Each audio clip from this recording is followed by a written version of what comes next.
Can Hillary Clinton ever dig out of this Wall Street hole she finds herself in? No, because she's bought and paid for it too much. She's in it, and she has a long history of working with, receiving contributions from, defending. Even though she says, I went to Wall Street, I was the first to go to Wall Street and challenge them. Yeah, you did, but then you took checks from them to speak before their organization. So for a lot of progressives, especially, that's a level of disingenuousness they just can't get over. So it's a hurdle, and it will follow her throughout the campaign. Let's stay Democratic for a minute. Bernie Sanders calls you and says, give me some advice. Hillary Clinton says in every speech, I'm not going to promise what I can't deliver. The implication being that other guy, Senator Sanders, can't deliver all the things he's promising. How does he get out of that hole? He doesn't have to, because it's a space that a lot of people accept him in for this reason. He's honest enough and genuine enough to show that he's willing to fight for this. And he's done the things in his campaign to prove the point. He's not taking money from the very people that he'd have to deal with in Washington.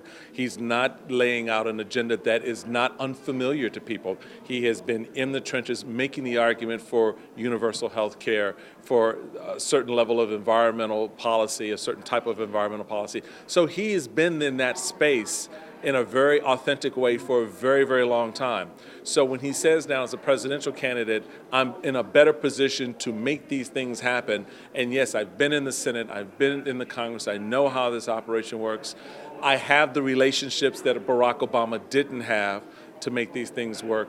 A lot of people feel comfort from that. You're a Democratic Socialist? No, I just wanted to be clear for a second. Not in the least. Not in the least. Let's go to the Republican side. But I understand people, and I understand people in their connections to people like Bernie Sanders.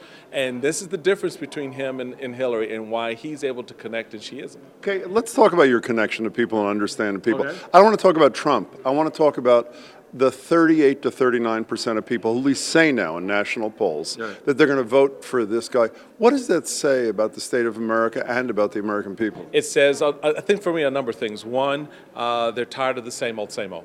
They're sick and tired of the crazy lies to them about, particularly as conservatives, we're going to repeal health care. We're going to get rid of Roe versus Wade. We're going to we were supposed to have abolished the Department of Education, in 1992? I mean, so, there's a lot of history there that, rank and file conservatives around the country remember.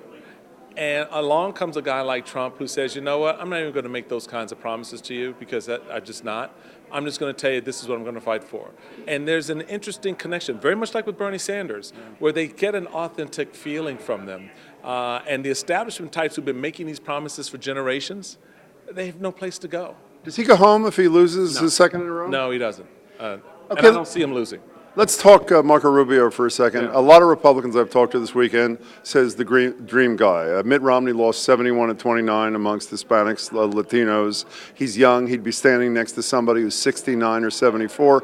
Other Republicans say, yeah, but I don't think you can be against exceptions for rape and incest and win a national election. Where are you on this? That may be the case. Not to mention, I don't think that just because he's Hispanic, he's not a Pied Piper. Doesn't mean Hispanics are going to wake up and start voting for him. It's like when I told folks when I became RNC chairman, just because you elected a black man chairman, all of a sudden black folks going to wake up and go, hey, I want to be a Republican? It takes a lot more work than that. And remember, he's Cuban, he's not Mexican. 78% of the Hispanics in this country are Mexican or from South America. So there's a very different connection within the community. And so the failure to understand that in the first instance speaks to the problem the Republicans have with the Hispanic community writ large. Let's talk about one last thing, problems Republicans have on another front.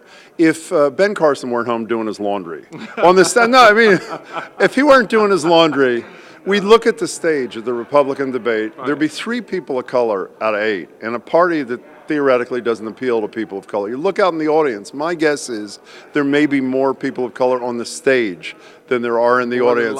What does that say as a former chair? Is that ever fixable? It is fixable, but look, I think we make sort of false comparisons when we talk about, well, you've got, people of color on the stage versus what's in the audience. Individuals deciding to run for the office is one thing. What the party does from the grassroots up to expand its breadth and width within a community is something very different. And again, just because you have a Ben Carson on that stage, just because you have a Marco Rubio and a Ted Cruz on that stage, does not translate in terms of what's happening among the rank and file at the grassroots level. If a state party, a county party, is not involved in opening itself up and embracing a diverse community, guess what? It don't mean a thing if you got a black man and a Hispanic standing on the stage for president. Time to you run for office again, my friend. Let me tell you, it's a pleasure. It's my Thanks so much pleasure. for your Good to time. see you Really now. appreciate Take care. it. Thanks so much. Alrighty.